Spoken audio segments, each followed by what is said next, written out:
এতগুলা আম, এগুলা সব হচ্ছে আমার জামাইয়ের গাছে হইছে, এই বছর নাকি প্রথম হইছে। তো এইগুলা পারছি শ্বশুর বাড়ি গিয়ে। তো চলেন কি করলাম শ্বশুর বাড়িতে সেটা আপনাদের সাথে শেয়ার করি। হ্যালো, আসসালামু আলাইকুম গাইস, আপনারা সবাই কেমন আছেন? তো বরিশাল বাসা থেকে, আমার বাপের বাড়ি থেকে আমি চলে যাচ্ছিলাম আজকে শ্বশুর বাড়িতে। যদিও অনেক দিন হয়েছে আসছি, বরিশালে যাওয়া হয় নাই, তাই জন্য শ্বশুর শাশুড়ির সাথে দেখা করে ঢাকা ব্যাক করব। আর এখানে আমরা চলে আসছিলাম অবশেষে শ্বশুর বাড়িতে। তো শ্বশুর বাড়িতে গিয়ে দেখলাম যে শ্বশুর মশাই আমাদের জন্য অনেক কিছু সিজনালি ফল রেডি করে রেখে দিছে খাওয়ার জন্য। তো এইখানে ছিল তাল, পানি তাল যেটাকে বলে। এটা আমার অনেক পছন্দের একটা ফল, মানে লিচু আর এই তাল, এই দুইটা জিনিস আমার অনেক পছন্দের।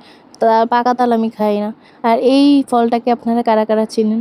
যদি চিনেন তাহলে কমেন্টে জানাইন। এটাকে আমরা গাব বলি, দেশি গাব। তারপর শ্বশুরবাড়ি আসার পর দেখলাম যে শাশুড়ি আম্মা রান্নাবান্না করে সব কিছু রেডি করে রেখে দিছে। কখনোই আসলে দেখি না যে সে রান্না কারোর জন্য রেখে দেয়, সে সবসময় নিজেই রান্না করে। আর আমরা বেড়াইতে গেলে আমাদের এইসব রান্নাবান্নার কষ্ট বেশি করতে হয় না। হ্যাঁ, মাঝে মধ্যে শখের বসে রান্নাবান্না করা হয়, আর শাশুড়ি বললে রান্না করি। আর এইখানে আমরা চলে যাচ্ছিলাম আম পাড়ার জন্য, যেগুলো ফার্স্টে আপনারা দেখছেন। আম পাড়ার জন্য আমরা সবাই মিলে রেডি হচ্ছি। এইখানে আমার ছেলে একটা কথা বলে, সেটা আমি বলতেছিলাম যে বলে কুদ্দুস কুদ্দুস কে হয়েছে কে হয়েছে মানে এই কথাটা ওর মুখে এত ভালো মানায়। তার মধ্যে চার পার হয়ে আসার সময় আমার হাতে মোবাইলটা পড়ে গেছে পানির মধ্যে, কি একটা অবস্থা। তারপরে এই হাতের কাছে ছিল আম, সেই আমগুলা পায়না নিয়ে গেলাম। তারপর শ্বশুরমশাই আর আমার জামাই মিললে আম পারলো, অনেক আম হয়েছে। 10 গুণ আম আমরা যা আনছি তার 10 গুণ আম হয়েছে, মানে এত আম হয়েছে, সবাই খাইলো কমবে না এরকম, মাশাল্লাহ। তো এটা হচ্ছে রাজশাহী আমের মতো কিছুটা মনে হয় আমার কাছে, কারণ রাজশাহীর আমগুলো হচ্ছে যে কাঁচা থাকতেই মিষ্টি হয়, আর এইগুলো অনেকটা মিষ্টি। আর আমাদের আমটাম পাড়া হয়ে গেছে, তারপরে আমরা বাড়ির দিকে রওনা দিছি।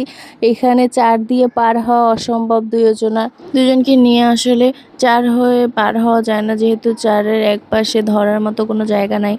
আমি যে কিভাবে একা আসছি, আল্লাহ, ভয়তে আমি চারের উপর পা দিতে পারিনি, এত পরিমাণে ভয় পাইছি, মানে ওইগুলা দেখলেও হাসতে হাসতে মরে যেতাম। আমার জামাইরে বলতেছিলাম যে তুমি একটু ভিডিও করে রাখতা কেমনে আসছি। আর এই তো আমরা বাড়ির দিকে রওনা দিলাম আমটাম নিয়ে, আর এই কটা আম পাইরে নিয়ে আসলাম। আমার শাশুড়ি আম্মা বলতেছে যে কতগুলো আম নিয়েছিস গুইনে রাখ, সবাইরে সেই রকমের আম পাঠাবো। আসলে আমার শাশুড়ি সবাইকে সমানভাবে দেওয়ার চেষ্টা করে, বলতেছিল নেওয়ার কথা, যে যাবে সে নিয়ে আসবে, এইটাই হচ্ছে কথা। আর আমার শ্বশুরবাড়ি যখনই যে যায় না কেন, ছেলে হোক মেয়ে হোক, আমার শ্বশুর শাশুড়ি সবাইকে সমানভাবে সব কিছু দেওয়ার চেষ্টা করে। তো আমার কাছে এই আম পাড়ার এই জিনিসগুলো অনেক ভালো লাগছে, কেননা গ্রাম্য পরিবেশটাই অন্যরকম। আপনাদের কাছে কেমন লাগছে অবশ্যই জানাবেন কমেন্ট করে। আল্লাহ হাফেজ।